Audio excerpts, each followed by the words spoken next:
Ricardo Pérez, el español de Areguá. Venido de España con un ligero equipaje, dejó atrás sus sueños e ideales. Ver una patria nueva, más justa y más humana, buscó con entusiasmo juvenil. Mas las fuerzas reales tornaron en feroz persecución tal ambición. Las tempestades empujaron su barca aguas abajo. Resistió las bravías olas marinas hasta surcar las aguas dulces del Paraná. Se enamoró de un atardecer arrebolado que vio reflejado en el espejo de la bahía y decidió ofrendar al Paraguay sus sueños, sus obras, su vida. Areguá lo tomó por adopción. Él retribuyó con amor y entrega total la elección. Y con su talento de artesano alfarero pintó de colores el blanco pueblo. Los aregüeños lo honran en cada puñado de arcilla que moldean. El arte aprendido lo llevan en las venas y lo sueltan cada amanecer para engalanar cada rincón de su pueblo con las más finas y bellas ánforas, hechas siempre con amor y pasión, recordando al gran maestro español. Muy buenas noches a todos y sean bienvenidos a este primer capítulo de esta serie de episodios de nombre Contame María Elena. Mi nombre es Mayra Yaquet y estamos en presencia de la profesora de mi madre, María Elena Pérez, que nos estará relatando historias que a continuación ustedes se estarán enterando. Contame María Elena, hoy estaremos iniciando con la historia de Ricardo Pérez y me encantaría saber más. Bueno, ¿qué tal? Un saludo cordial a todas las personas que pudieran vernos a través de este canal. Sí, vamos a hablar de mi bisabuelo, Ricardo Pérez.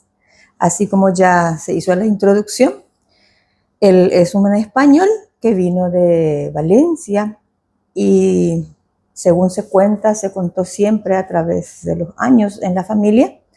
Él vino porque tuvo una participación activa en la búsqueda de la Primera República Española, allá por 1860 y tanto. Okay. Y entonces, siendo él joven. Siendo muy joven. Probablemente tenía unos 22 años cuando salió. Y dicen que él pertenecía al grupo de Emilio Castelar, que fue uno de los primeros presidentes de la Primera República Española. ¿Y por qué él salió de España? Dicen que él era militar y se sublevó contra la corona española, contra la monarquía, y no le quedó otra que huir. Emilio Castelar también fue perseguido, a él le salió pena de muerte, pero logró huir a Francia y se refugió ahí y luego volvió para poder concretar el cambio de gobierno, digamos, el cambio de sistema en España. Y mi bisabuelo Ricardo Pérez dicen que salió con 2 de sus hermanos y vinieron hacia América del Sur. Ellos no volvieron entonces a España. Ellos no volvieron a España, ninguno de los 3. Dicen que su mamá les preparó a los 3 hijos para enviarle a escondidas, huyendo hacia América del Sur. Yo imagino lo que habrá sido para la mamá en aquella época, sabiendo que no iba a volver a ver a sus hijos. Y sin la tecnología que tenemos ahora. Y por supuesto. Bueno, entonces ellos vinieron hasta Buenos Aires. Ese era el primer puerto, digamos, del lado del Atlántico. Y ahí se quedaron unos años, probablemente 4 a 5 años se quedó en Buenos Aires mi bisabuelo con sus hermanos. Luego él decide venir a Paraguay. Y dicen que él llegó en 1871 en el puerto de Asunción. En 1871, un año después de terminada la guerra nomás. Imagínate cómo estaba nuestro país en esa época. Un país devastado. El 80% de la población masculina se perdió en esa guerra. ¿Y fueron las mujeres paraguayas? Sí, quedaron algunos pocos ancianos y pocos niños. Y las mujeres paraguayas, las llamadas residentas, cargaron en hombros al país y levantaron el país, reconstruyeron el país. Y en esa época vino Ricardo Pérez, dice, y por supuesto él participó también en esa reconstrucción. Se instaló, dicen, al otro lado del río, el departamento se llama Presidente Hayes, y al otro lado del río nomás, al otro lado del río Paraguay, el lugar donde él se instaló, le llaman Cerrito, también conocido como Chacoí. Ahí dicen que él se instaló, puso una olería, porque él es de Valencia, y en Valencia se trabaja la cerámica. Entonces, él conocía el oficio. Y acá tenía mucha materia prima. Acá tenía mucha materia prima. Y puso una olería, fabricó ladrillos, y ahí estuvo unos cuantos años. Como ya vimos en la introducción, después él se fue a la ciudad de Areguá, se instaló en Areguá. Y Claro, la ciudad de Areguá está en el departamento central del Paraguay. sí. Ahora, ¿cómo llegó a Areguá? Eso Me es lo que vamos a encantaría contar. saber esa historia. ¿Cómo llegó a ¿Cuál fue Areguá? la historia de cómo de estar en Chacoí fue a parar a la ciudad de Areguá? Porque hay una distancia ahora en la actualidad de unos más o menos 50 minutos. 40, 30, 40 kilómetros más o Más menos. o menos, sí. Entonces, ¿cómo fue que él llegó a parar en esa época, después de que terminó esa guerra tan cruel y sangrienta para los paraguayos? ¿Fue a parar a Areguá? Bueno, él estando en Cerrito ya hizo pareja con mi bisabuela, María Pabla González, a decir de una de mis tías, nieta de Ricardo Pérez. Él ya tenía 17 años. Él tenía unos 30 años más o menos. Joven, Ya, ahí ya hicieron pareja y probablemente los primeros hijos nacieron en Cerrito. en Cerrito. Bueno, dicen que una vez él estando trabajando en la herrería, estaba preparando la quema de los ladrillos y llega un hombre con visible desesperación, terriblemente en el aspecto físico, harapos vestía. Y le pide a Ricardo Pérez que lo oculte, que lo esconda, porque le venían persiguiendo sus enemigos para matarle. Entonces Ricardo Pérez no dudó en esconderle, sacó, dice, las leñas del horno y le puso allí y volvió a cargarlas. Sin saber quién era. Sin saber quién era. Hizo como una causa común con una lucha sí. que él tuvo. Eso es lo que se entiende, que él más o menos se solidarizó con él porque él tuvo una situación similar. Él también fue un perseguido y bueno, le escondió. Cuando pasaron los perseguidores, bueno, le volvió a sacar del horno. ¿Y quiénes eran los perseguidores? ¿Quién era ese personaje? Y el personaje era el general Bernardino Caballero. El que fue después presidente del Paraguay. Que fue después presidente del Paraguay. Y entonces los perseguidores eran los brasileños o paraguayos al servicio de los brasileños, porque los brasileños pusieron sus hombres, sus presidentes, sus gobernantes en Asunción. Después de, claro, antes de que muriera López ya pusieron ellos, estaban ya al servicio de los brasileños.